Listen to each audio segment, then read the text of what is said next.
श्रीगणपतिर्णहरस्तोत्रम् सिन्धूरवर्णम् द्विभुजम् गणेशम् लम्बोदरम् पद्मदले निविष्टम् ब्रह्मादिदेवैः परिसेव्यमानम् सिद्धैर्युतम् तम् प्रणमामि देवम्।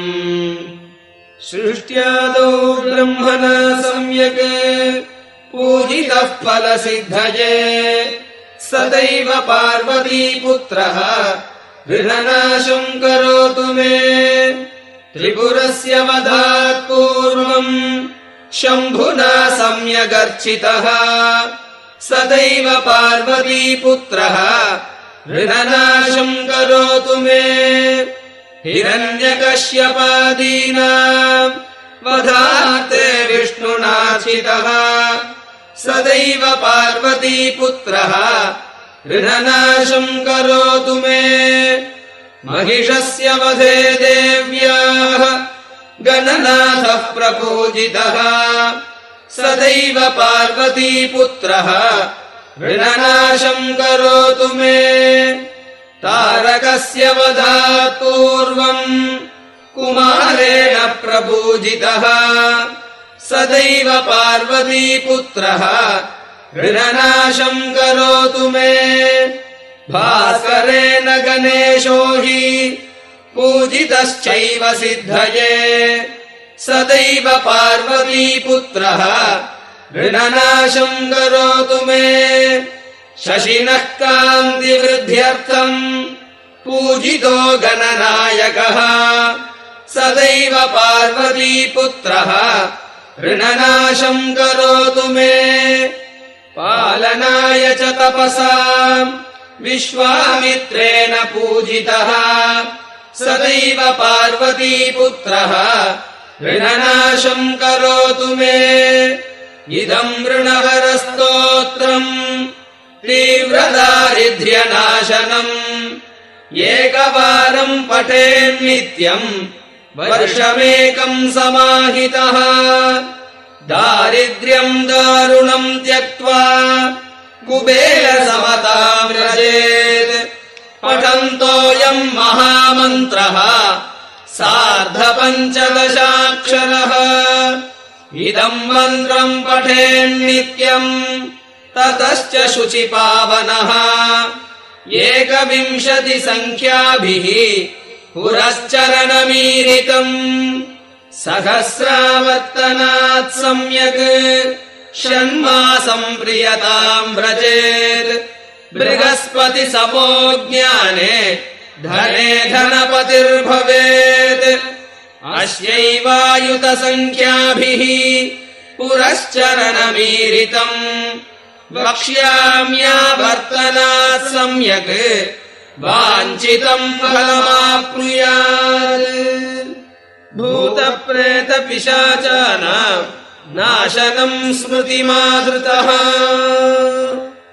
श्रीसन्तानगणपतिस्तोत्रम्। नमोऽस्तु गणनाथाय सिद्धिबुद्धियुताय च सर्वप्रदाय देवाय पुत्रवृद्धिप्रदाय च गुरुधराय गुरवे गोप्त्रे गुह्यस्थिताय ते गोप्याय गोपिताशेष भुवनाय चिदात्मने विश्वमूलाय भव्याय विश्वसृष्टिकराय ते नमो नमस्ते सत्याय सत्यपूर्णाय कण्ठिने एकदन्ताय शुद्धाय सुमुखाय नमो नमः। प्रपन्नजनपालाय प्रणतार्तिविनाशिने शरणम् भव देवेश सन्ततिम् सुदृढम् कुरु। भविष्यन्ति ये पुत्रा मत्कुले गणनायकम् ते सर्वे तव पूजार्थम् निरतास्युर्वरो मतः। पुत्रप्रदमिदम् स्तोत्रम् सर्व आस्तिप्रदायकम्। श्रीदुःखनाशकगणेशस्तोत्रम्। पुराणपुरुषम् देवम् नानाक्रीडाकरम् मुदा मायाविनम् दुर्विभाव्यम् मयूरेशम् नमाम्यहम् परात्परम् चिदानन्दम् निर्विकारहृतस्थितम् गुणातीतम् गुणमयम् मयूरेशम् नमाम्यहम् सृजन्तम् पालयन्तम् च संहरन्तम् निजेच्छया सर्वविघ्नहरम् देवम् मयूरेशम् नमाम्यहम् नानादैत्यनिहन्तारम् नानारूपाणि बिभ्रतम् नानायुधधरम् भक्त्या मयूरेशम् नमाम्यहम् इन्द्रादिदेवतावृन्दैरपुष्टुतमहर्निशम् सदसद्व्यक्तमव्यक्तम् मयूरेशम् नमाम्यहम् सर्वशक्तिमयम् देवम् सर्वरूपधरम् विभुम् सर्वविद्याप्रवक्तारम् मयूरेशम् नमाम्यहम् पार्वतीनन्दनम् शम्भो आनन्दपरिवर्धनम् भक्तानन्दकरम् नित्यम् मयूरेशम् नमाम्यहम् मुनिध्येयम् मुनिनुतम् मुनिकामप्रपूरकम् समष्टिव्यष्टिरूपम् त्वाम् मयूरेशम् नमाम्यहम् सर्वज्ञानामिहोद्धारम् सर्वज्ञानकरम् शुचिम् सत्यज्ञानमयम् सत्यम् मयूरेशम् नमाम्यहम् अनेककोटिब्रह्माण्डनायकम् जगदीश्वरम् अनन्तविभवम् विष्णुम् मयूरेशम् नमाम्यहम्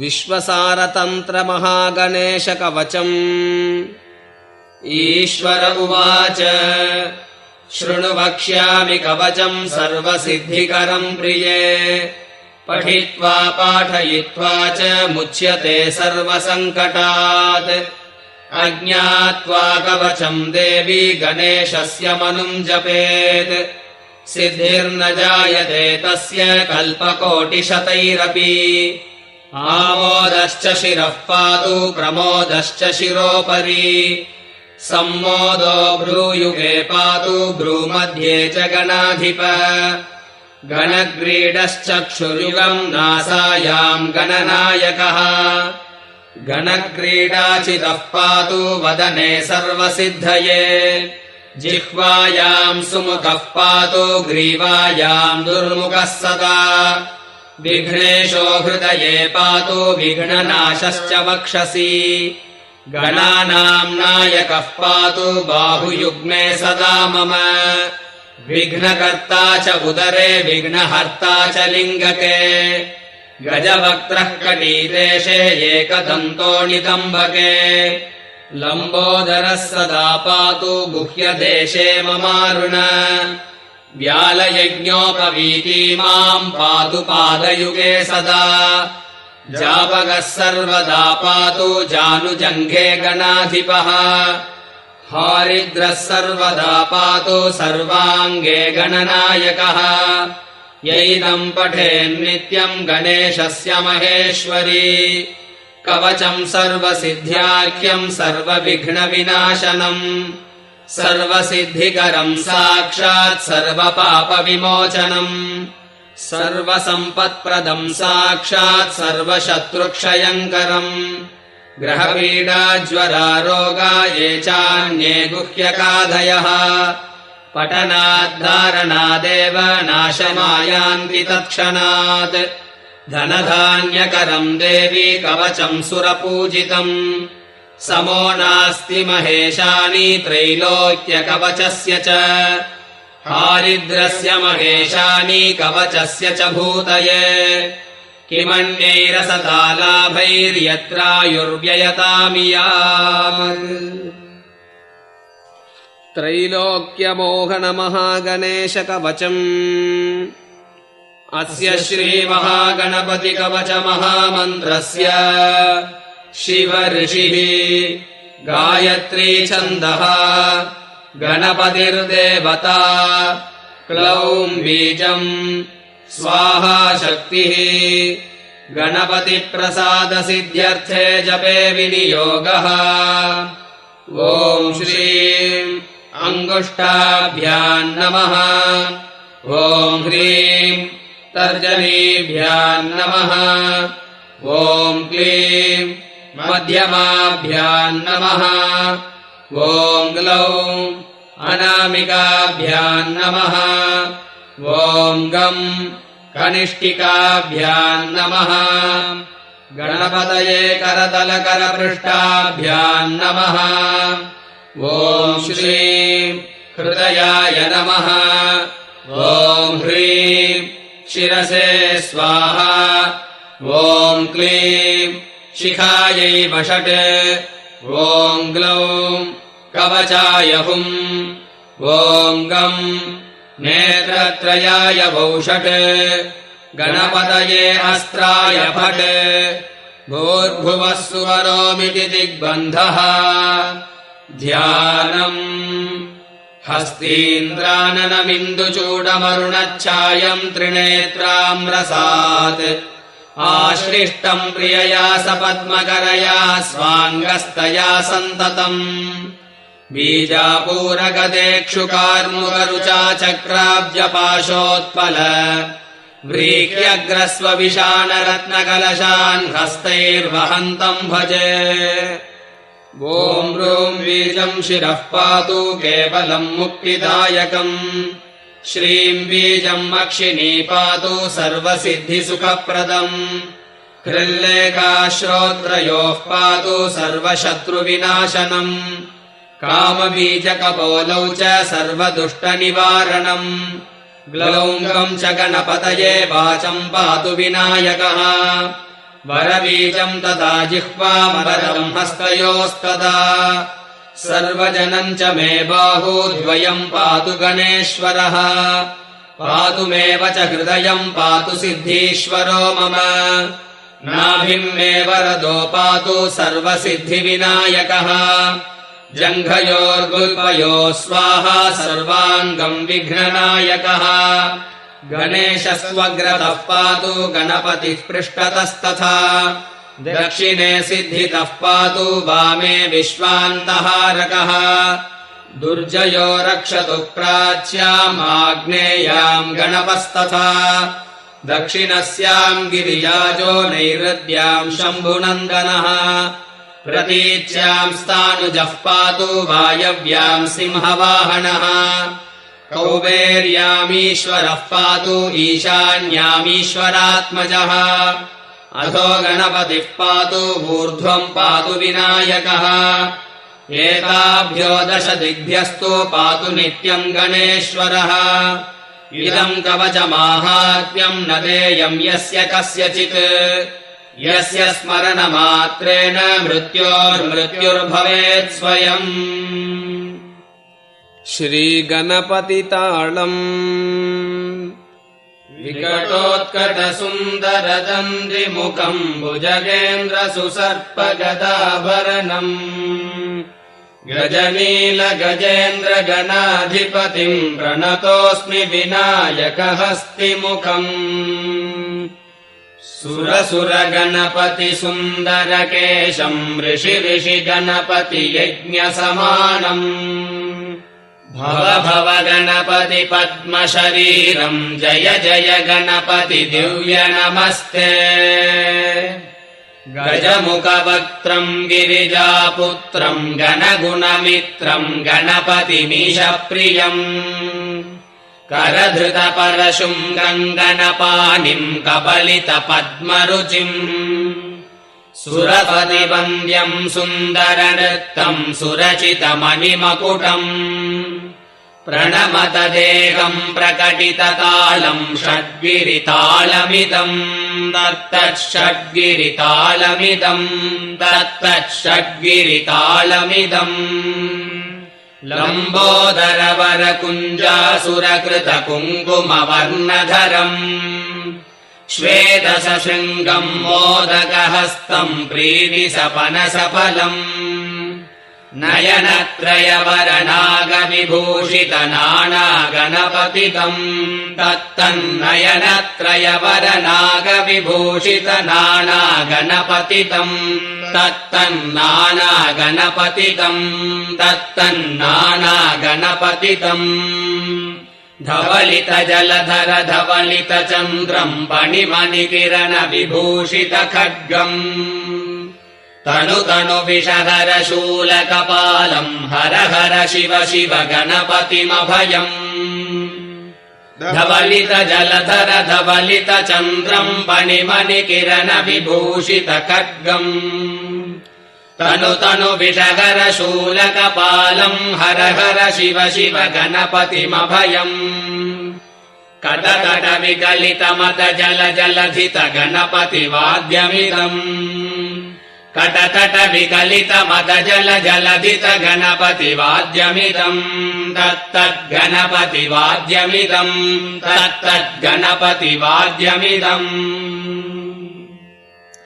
तत्कदिन्नं तरिगुतर्जनकु कुकुतत्ति कुकुतगिड डिण्डिङ्गुडिगुणकु कुतद्दि तत्तजं जं तरित तजं जं तरित तगतजं जं तरित तजं जं तरित तरिधन तदन जोनुत जोनुदिमि तकिटकतरकिटदं तकिटकतरकिटदं तकिटकतरकिटदं ताम् तगतगिट तगतगिट तगतगिट तत्तो शशिकलित शशिकलित मौलिनम् शूलिनम् तगतगिट तगतगिट तगतगिट तत्तो विमल शुभ कमल जल पादुकम् पाणिनम् धित्तगिट धित्तगिट धित्तगिट तत्तो प्रमथ गण गुण कथित शोभनम् शोभितम् धित्तगिट धित्तगिट धित्तगिट तत्तो मृथुल भुज सरसिज विशानकम् पोषणम् तगतगिट तगतगिट तगतगिट तत्तो पनस फल कदलि फल मोदनम् मोदकम् धित्तगिट धित्तगिट धित्तगिट तत्तो प्रणत गुरु शिव तनय गणपति तालनम् गणपति तालनम् गणपति तालनम् श्री गणपति अथर्वशीर्षोपनिषत्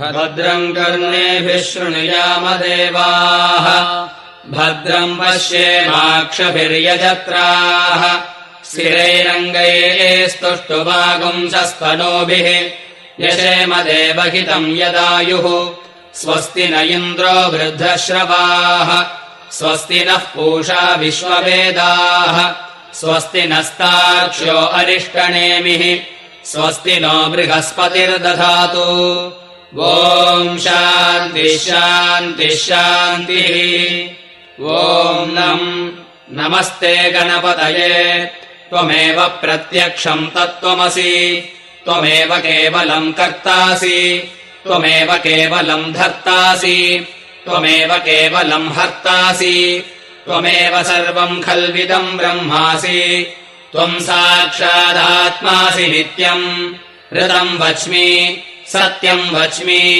अव त्वम् माम् अववक्तारम् अवश्रोतारम् अवदातारम् अवधातारम् अवानोचानामशिष्यम् अवपश्चात्तात् अवपुरस्तात् अवोत्तरात्तात् अवदक्षिणात्तात् अवचोद्ध्वात्तात् अवाधरात्तात् सर्वतो माम् पाहि पाहि समन्तात् त्वम् वाङ्मयस्त्वम् चिन्मयः त्वमानन्दमयस्त्वम् ब्रह्ममयः त्वम् सच्चिदानन्दाद्वितीयोऽसि त्वम् प्रत्यक्षम् ब्रह्मासि त्वम् ज्ञानमयो विज्ञानमयोऽसि सर्वम् जगदिदम् त्वत्तो जायते सर्वम् जगदिदम् त्वत्तस्तिष्ठति सर्वम् जगदिदम् त्वयि लयमेष्यति सर्वम् जगदिदम् त्वयि प्रत्येति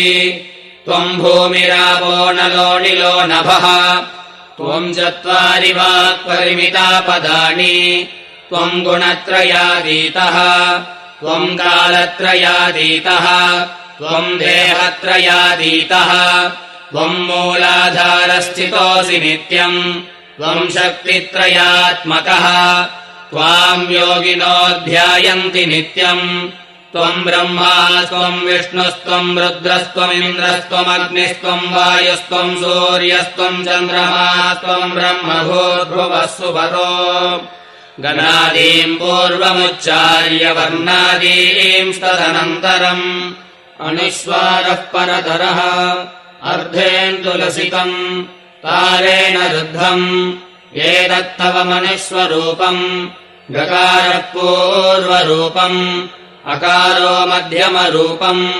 अनुस्वारश्चान्त्यरूपम् बिन्दुरुत्तररूपम् नादः सन्धानम् संहिता सन्धिः सैषा गणेशविद्या गणकऋषिः निचिद्गायत्री छन्दः गणपतिर्देवता ॐ गं गणपतये नमः एकदन्ताय विद्महे वक्रतुण्डाय धीमहि तन्नो दन्तिः प्रचोदयात् एकदन्तम् चतुर्हस्तम् पाशमङ्कुशधारिणम् रदम् च वरदम् हस्तैर्बिभ्राणम् मूषकध्वजम् रक्तम् लम्बोदरम् शूर्पकर्णकम् रक्तवाससम् रक्तगन्धानुलिप्ताङ्गम् रक्तपुष्पैः सुपूजितम् भक्तानुकम्पिनम् देवम् जगत्कारणमच्युतम् आविर्भूतम् च सृष्ट्यादौ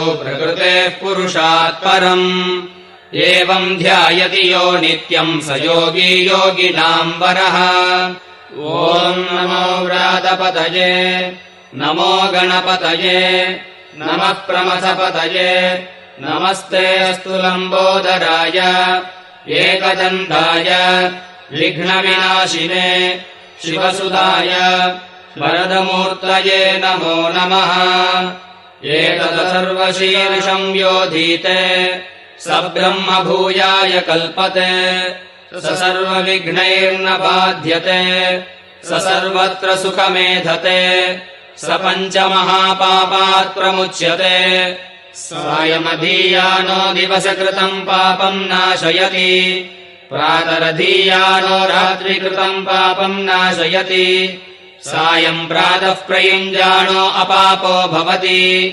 सर्वत्राधीयानोपविघ्नो भवति धर्मार्थकाममोक्षम् च विन्दति इदमथर्वशीर्षमशिष्याय न देयम् यो यदि मोहाद्दास्यति स पापीयान् भवति सहस्रावर्तनाद्यम् यम् काममधीते तम् तमनेन साधयेत् अनेन गणपतिमभिषिञ्चति स स्वाग्मी भवति चतुर्थ्यामनश्वम् जपति स विद्यावान् भवति इत्यथर्वणवाक्यम् ब्रह्माद्यावरणम् विद्यात् न बिभेति कदाचनेति यो दूर्वाङ्कुरैर्यजति स वैश्रवणोपमो भवति यो लाजैर्यजति स यशोवान् भवति स मेधावान् भवति यो मोदकसहस्रेण यजति स वाञ्छितफलमवाप्नोति यः साज्यसमिद्भिर्यजति स सर्वम् लभते स सर्वम् लभते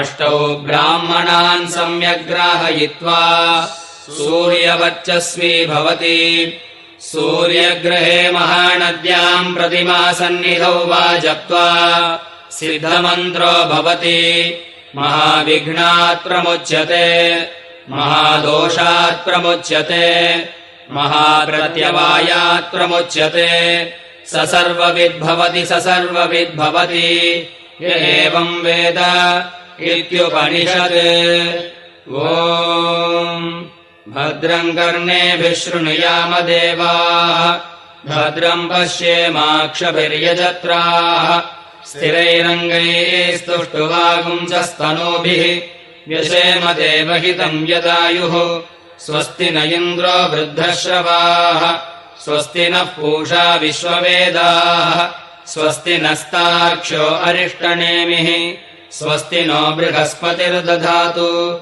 ॐ शान्तिः शान्तिः शान्तिः श्रीगणपतिध्यानानि विद्यारम्भगुरुम् वियत्शशिनिभम् विद्वज्जनैः सेवितम् विस्तारश्रवणम् विशालनयनम् विश्वस्य विघ्नावहम् विख्यातम् च विनायकम् गजमुखम् वीणादिवाद्यप्रियम् वन्दे चन्द्रधरात्मजम् विधिनुतम् नाट्यादिगीतप्रियम् सूर्याब्जानललोचनम् मणिलसत्कोटीरहस्तम् महा नागेन्द्राननसुन्दरम् करयुगाम्भोजेऽङ्कुशम् पाशकम् दन्तम् मञ्जुललड्डुकम् च दधतम् हस्तद्वये मेखला मालालङ्कृतमध्यमम् भुजमिलद्यज्ञोपवीतम् भजे शिवतनयवरिष्ठम् सर्वकल्याणमूर्तिम् परशुकमलहस्तम् शोभितम् मोदकेन अरुणकुसुममालाव्याललम्बोदरम् तम् मम हृदयनिवासम् श्रीगणेशम् नमामि लम्बोदरम् श्यामनिभम् गणेशम् कुटारमक्षस्रजमूर्ध्वगाभ्याम् सलड्डुकम् दन्तमधःकराभ्याम् वामेकराभ्याम् च ददानमीडे गजाननम् चन्द्रसमानवर्णम् स्वदन्तपाशाङ्कुशलड्डुकानि हस्तैर्दधानम् कमलासनस्थम् विघ्नेश्वरम् नौमि सदा प्रसन्नम् वन्दे महागणपतिम् मदनारिसूनुम् वामोरुसंस्तवनिताभुजवेष्टिताङ्गम् वल्लीशपूर्वजमभीष्टदमाश्रितानाम् वाणीपतिप्रमुखदेवगणार्चिताङ्घ्रिम् श्रीगणेशपञ्चरत्नम् मुदकरत्नमोदकम् सदा विमुक्तिसाधकम् कलाधरावतंसकम् विलासिलोकरक्षकम् अनायकैकनायकम् विनाशिदेवदैत्यकम् नताशुभाशुनाशकम् नमामि तम् विनायकम् नरेतरातिभीकरम् नवोदितार्कभास्वरम् नमः सुरारिनिर्जरम् नतादिकापदुद्धरम् सुरेश्वरम् निधीश्वरम् गजेश्वरम् गणेश्वरम् मगेश्वरम् तमाश्रये परात्परम् निरन्तरम् समस्तलोकशङ्करम् निरस्तदैत्यकुञ्चरम् दरेधरोदरम् वरम् वरे भवक्तमक्षरम् कृपाकरम् क्षमाकरम् मुदाकरम् यशस्करम् मनस्करम् नमस्कृताम् नमस्करोमि भास्वरम् अकिञ्चनार्तिमार्जनम् चिरन्दनोक्तिभाजनम् पुरारिपूर्वनन्दनम् सुरारिगर्वचर्वणम्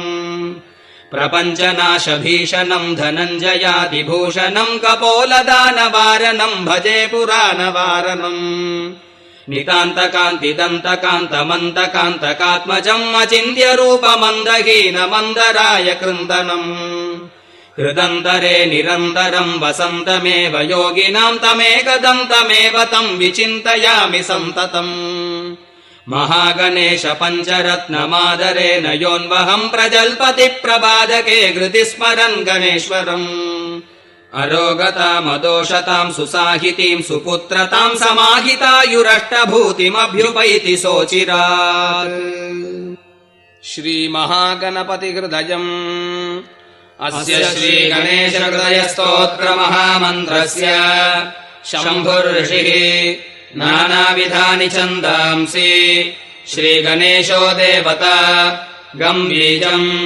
ज्ञानात्मिका शक्तिः नाथः कीलकम् गणेशप्रसादसिद्ध्यर्थे जपे विनियोगः ध्यानम् सिन्धूराभम् त्रिनेत्रम् मृतुतरजटाम् रक्तवस्त्रावृतम् तम् पाशम् चैवाङ्कुशम् वैरत्नमभयदम् बालुभिः सन्ददम् तम् सिद्ध्या बुद्ध्या प्रविष्टम् गजवदनमहम् चिन्तये ह्येकदन्तम् नालाभूषाभिरामम् निजजनसुखदम् नाभिशेषम् गणेशम् गणेशम् एकदन्तम् च चिन्तामणिविनायकम् डुण्डिराजम् मयूरेशम् लम्बोदरगजाननौ हेरम्बम् वक्रतुण्डम् च ज्येष्ठराजम् निजस्थितम् आशापूरम् तु वरदम् विकटम् धरणीधरम् सिद्धिबुद्धिपदिम् वन्दे ब्रह्मणस्मृतिसंज्ञितम् माङ्गल्येशम् सर्वपूज्यम् विघ्नानाम् नायकम् परम् एतद्विंशति नामानि गणेशस्य महात्मनः अर्थेन सम्भुतानि चेत् परिकीर्तितम् श्रीमहागणेशमङ्गलम् विघ्नराजाय राजाय वक्रतुण्डाय मङ्गलम् उमापुत्राय सततम् उत्तमाङ्गाय मङ्गलम् गजाननवरेण्याय गणनाथाय मङ्गलम् कुमारसोदरायास्तु मङ्गलम् शुभमङ्गलम् सिद्धिबुद्ध्यास्तु नाथाय शुद्धज्ञानप्रदायिने शुद्धब्रह्मस्वरूपाय सिद्धिनाथाय मङ्गलम् गजकर्णाय देवाय गजशुण्डमुखाय च गणेशाय नमस्तुभ्यम् विघ्नेशायास्तु मङ्गलम् आदिपूज्याय देवाय दन्तमोदकधारिणे वल्लभाप्राणकान्ताय श्रीगणेशाय मङ्गलम्।